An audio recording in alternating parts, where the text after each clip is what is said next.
This is the Let There Be Light series, brought to you by Akinwunmi and Busari legal practitioners, a full-service law firm situated in Lagos, Nigeria. And hello viewers, my name is Ayo Ademilua, and I have in the studio today Mr. Ayo Ademilua, who is the CEO of A4&T Power Solutions, as well as the president of the Renewable Energy Association of Nigeria. Welcome to the show, sir. Thank you so much. Thank you for having me. Us. Thank you so much. Today we'll be discussing the Electricity Act of 2023, which was signed into law by President Bola Ahmed Tinubu last year, July 2023. On today's show, we want to, first of all, introduce our viewers to the Electricity Act of 2023, where we have come from in the electricity sector and what the Act promises. So the Electricity Act of 2023 is the new, what we'll call the new guide, the new act for us in the power sector of Nigeria. We're coming from the Electricity Power Sector Reform Act of 2005. And what 2023 coming into play has done for us is to provide some major framework and guidelines on some serious anchor points and pillars. Number one, on renewable energy. Number two, on investment. Number three, on regulations and frameworks. Number four, on the positioning for the market in terms of the electricity market, how it will be guided. And number five, on how, the market can be groomed and grown, in a sustainable manner.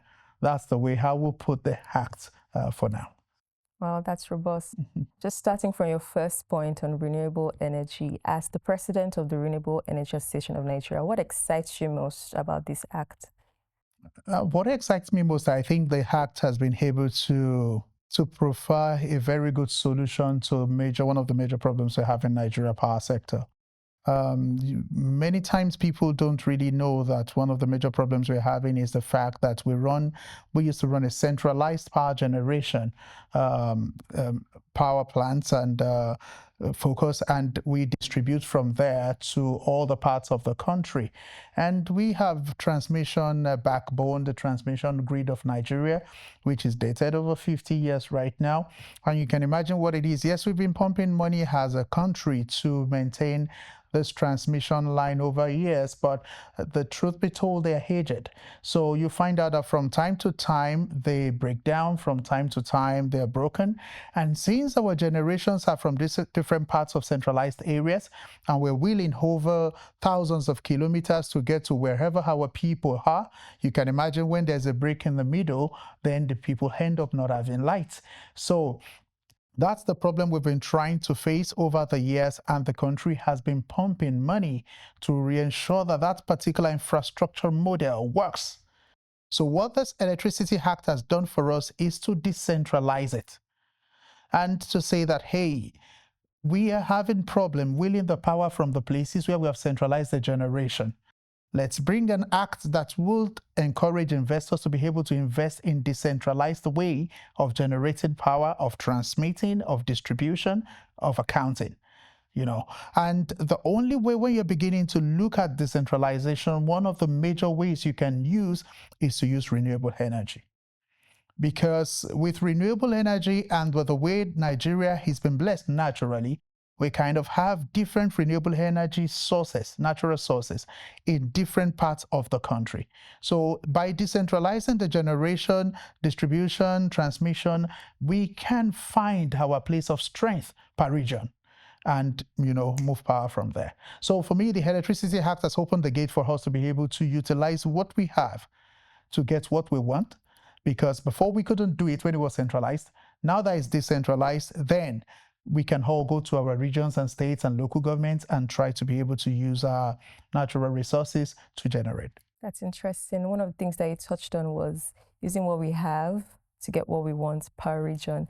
And one of the things that the Electricity Act has done is to devolve, electricity or power from the exclusive list to the concurrent list, meaning that state governments can now make their own laws. How do you think that is coming to play in terms of adoption, or in terms of the states putting the legal machinery in place? Well, I think, in all honesty, I think most states are excited.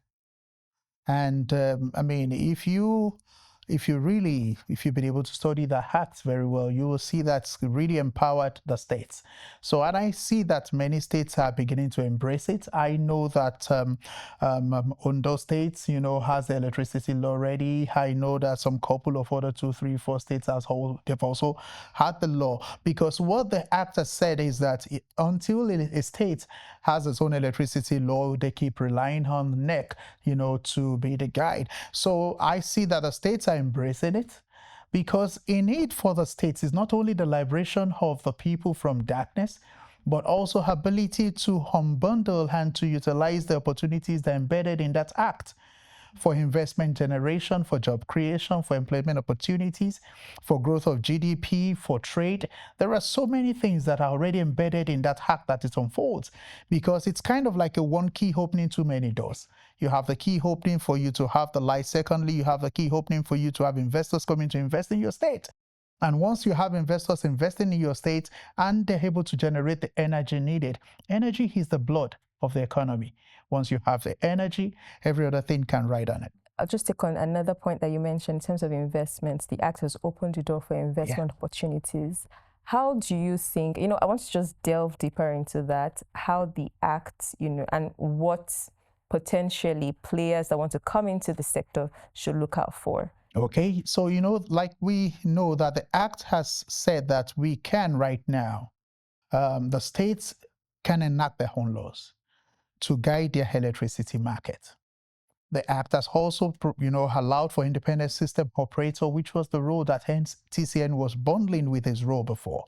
So right now, since the states can enact their own law to allow investors who wants to invest in the channels of power generation, in transmission, in distribution, in the state, then you begin to have different types of investors coming to invest in these, sections that I've spoken about. When you invest in generation power side, which means you're setting up power plants to generate power in that state, there are loads of people that will be able to work across the value chain of generation side. When you invest in transmission also, there are people that will be able to work. Apart from the fact that you find people getting employed, you also begin to find vendors who are selling different types of things across these chains. They also begin to get stuff to do. Then the same thing for distribution, the same thing, for metering and all other points in our value chain. So when you have that, there will be influx of investments into the states. Once there's influx of investments into the states to deliver the objective of having power. When we have power, you have our teeming youths, which makes up a large percentage of our population, come out with their creativity to be able to do things.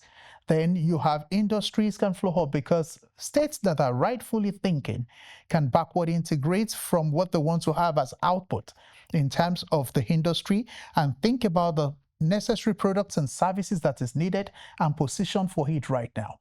And by so doing, they begin to have more industries, they begin to have more factories. And most especially, since we have I believe that one of the best opportunities we have as Nigeria is our natural resources in terms of agro products or aquaculture products. So if you have power in the state, you can begin to take your agro products from one level to the other. You begin to refine, you begin to produce, and from there, you could even export, apart from satisfying domestic market. So all these and more are unlocked with that act that you're looking at. That's very promising. Yeah. Yes, and it's a good one. It not only brings in, investments, it also pushes us, in terms of creativity, and also gives us the potential to export our products as well. That's great. But let's talk about how, with the influx of investment from private individuals, how that would affect affordability and possibly, heightened or increased electricity tariffs. Should we be worried? Yeah, the truth about it is that whatever is good has got a cost. Mm. And Most of the time in Nigeria, we like to, I would like, I don't know how to put it right now. It's looking like saying that we kind of like spoiled with subsidies and government patching up a lot of things for us. We are not paying the true cost of power. The reason why we've got what we have right now in terms of having about 55% of our population totally off grid is the reason is because we are not paying the right price of power. Now, but that being said, does not mean that we have to be afraid, because the government has put in place some frameworks, through NEC, Nigeria Electricity Regulatory Commission, that guides tariffs.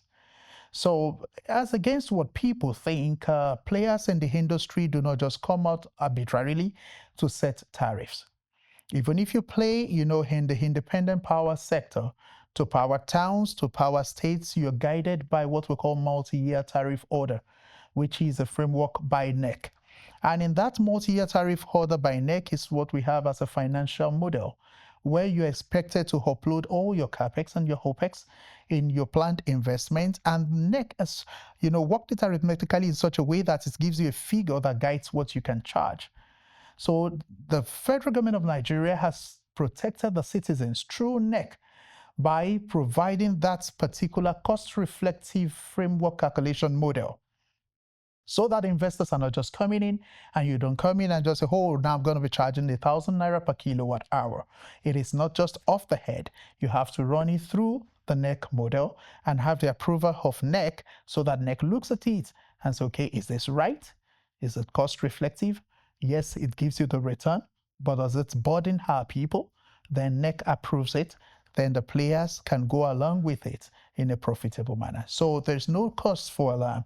Yes, the truth is you can't say whether it will reduce. You can't say that tariff will be low as much as we wish. If wishes are horses, beggars will ride. So that's what it's going to be. In Nigeria, we will have a fair price, but we would have the power. Fair might be subjective. Yeah, I know, but it's guided. Hopefully the implementation would, be favorable to us paying, these tariffs. Hopefully. Hopefully. Okay, so you've explained that, the Electricity Act will bring investment, innovation, would spur our creativity. What do you think, or what is your view on the implications to climate change and climate issues, that are fast becoming a thing that we should be concerned about? Great. Nigeria is also part of the world. It's part of the world in the narrative and in the drive towards energy transition plan, the Just Energy Transition Plan. And why this act is tilting a lot more towards renewables is because when you tilt towards renewables, you're beginning to look at, affirming the confirmation of the things that you have said in terms of nationally determined contribution. Nigeria, through the Paris Agreement, has said that, okay, we're committed to reducing the carbon footprint by a particular, percentage. And we already set our energy transition plan to net zero. And I say net because people always think that by Nigeria running an energy transition plan is saying that we will not utilize oil and gas again. No, that's not the truth. We're saying net zero. So we will still have fossil fuel, but by the time you have our fossil fuel with our clean, the nets will be, better for us. So by utilizing the renewable energy sources, then we'll be reducing the carbon footprint that we have right now in Nigeria, over time, and it would, that's climate friendly. We all know, yes, like we always say, that Africa releases, a smaller percentage of the carbon, but Africa suffers the most. The flood and all other things that we're seeing, the greater part of us suffering from this carbon emission stuff. So this act, which is enabling renewable energy, will help us in Nigeria to be able to reduce massively the carbon emission footprint in the country, which will be putting us on the right side for climate change. Having heard of you said, and having heard how, renewable energy would solve climate change issues or problems. Yeah. How do you think it will be well, integrated into the Nigerian system, especially, the people, being educated as to climate change issues or climate concerns? And is renewable energy really affordable? Is it the next best thing? As I would say, you're in a better position when you're utilizing what you have to solve the problem that you have. And in terms of affordability of renewable energy, if you put them at par with all the alternative sources, you find out that in the long run, it's affordable. And the difference is that most of the time people try to compare renewable energy sources with fossil fuel, which gives instant, but they don't look at it on the long run. And I'll bring it home on a very simple one that can be easy for all of us to understand. If you have a small generator in Nigeria, fuel generator, petrol generator, the smallest one, and you have the equivalent size in a solar power system that you're all used to as a form of renewable energy. The initial capital to do the generator is smaller, while for the renewable energy source as solar is bigger. But the generator that you are buying right now, you need to fuel daily. And if you buy that small generator, the one we call I Better Pass My Neighbor, if you buy it today, I don't even know what it costs, but maybe it's around 100 or whatever it is. If you buy it today, you are sure that you're buying it again in 2 years. If you're a minimal user, or 3 years. There's a max. But if you have a solar panel today with a lifespan of 20 to 25 years, first of all, put that in mind. Then you have batteries right now in new generations in terms of lithium batteries that have got lifespan between 8 to 15 years. So by the time you begin to even out the cost of how much you spend daily on the generators, I have the figures, but I don't want to bore you. Trust me, I have the figures.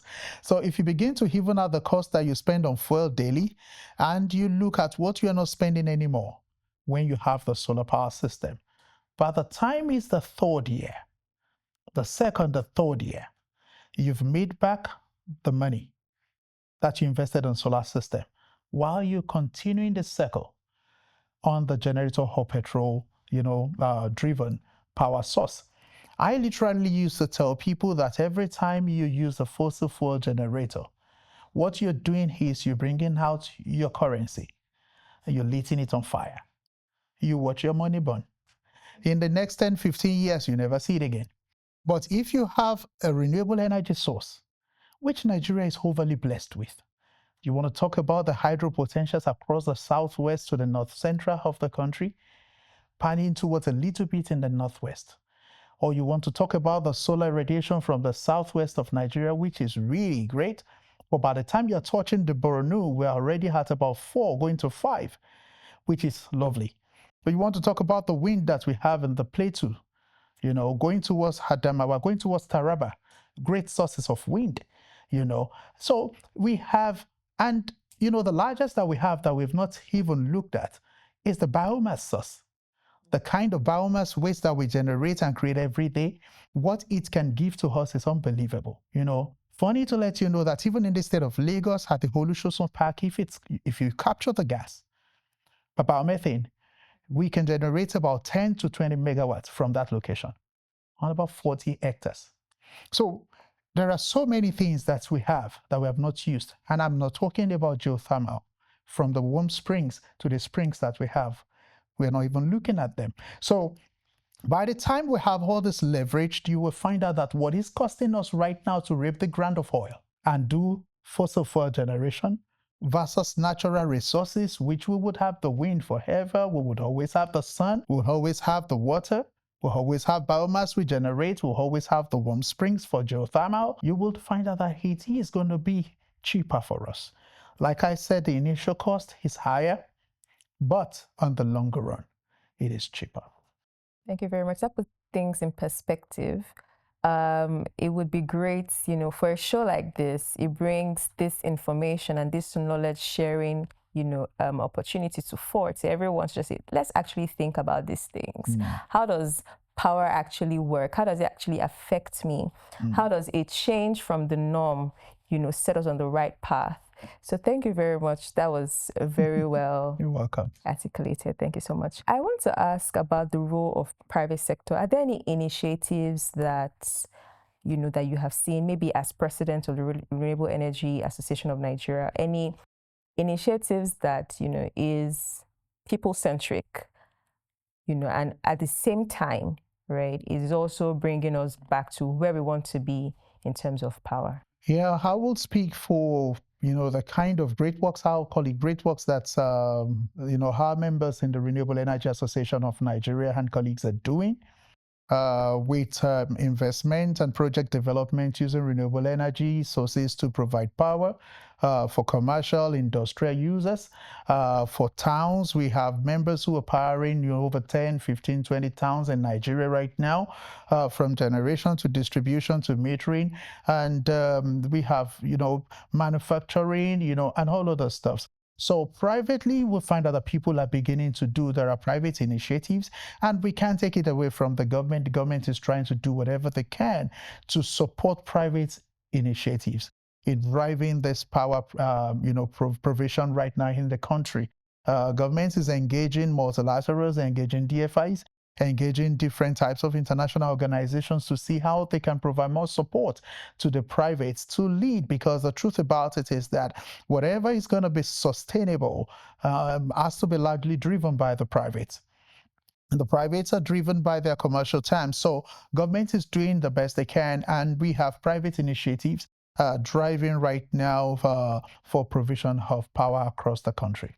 So as CEO of A4 and T Power Solutions, what advice would you give someone like me, who wants to invest in the power sector? And what would you say, okay, I should look out for?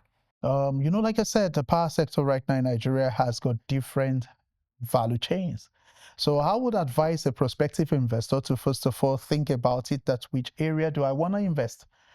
Do I want to invest in the research and development? Do I want to invest in the generation side? Do I want to invest in the distribution? Do I want to invest in transmission? Do I want to invest in just intermediaries? And once you look at that, then you do your feasibility studies across. The beauty of it is that the same opportunity abounds for all of them. Anywhere you find yourself, before, most of them were in the hands of the government before the Electricity Act. But now that the Electricity Act has, sort of bundled it, so investors, depending on your mandate of investment, depending on your appetite, you can now decide to say, this is the part of the section that I want to invest in. And that's why lawyers like you exist for advisory. And you can look at consultants and find people who would help you with feasibility study. But the truth about it is that, the opportunities are enormous. The potentials for profiting and opportunities are really among us. So it's a great place for investors. I'm always campaigning for Nigeria. I don't mind, because it's my role. I try to, as much as possible, to get more investors to come in to be able to invest. And I'm always available to answer their questions. Great. I'll just add to our viewers that one of the things that you should take out from here is knowing where to find the knowledge. There's an opportunity for you to invest. There's an opportunity for you to become a player as a private individual or a private company in the power sector. Let There Be Light is a series that seeks to educate the Nigerian people and also potential investors abroad or in Nigeria on the power sector, how to come into it, how to be a player. There's a lot of resources that you can get from our social media platforms, and also the supporters of this series. Thank you, Mr. Ademilua. What are you most excited about going forward? I know I asked you earlier what you're excited about the act. What are you most excited about going forward, maybe like in the next 3 to 5 years? Next 3 to 5 years, I would like to see that the states that have enacted their electricity law, it's gone from maybe about 5 to about 20 out of our 36 states. I'd like to see that projects are actually really taken up in different local governments in different states to solve the power problems, from the grassroots. That's what really excites me. All right. Thank you so very much, sir. You're welcome. Thank you. Yeah. That's it for today. On today's episode, we have been speaking with Mr. Ayo Ademilua, the CEO of A4&T Power Solutions and President of the Renewable Energy Association of Nigeria. On this episode, we spoke about the Electricity Act 2023 with primary focus on renewable energy. And I hope just as Mr. Ademilua, that in the next 3 to 5 years, there will be light in Nigeria. I remain your host, Ayo Ademilua. See you next time.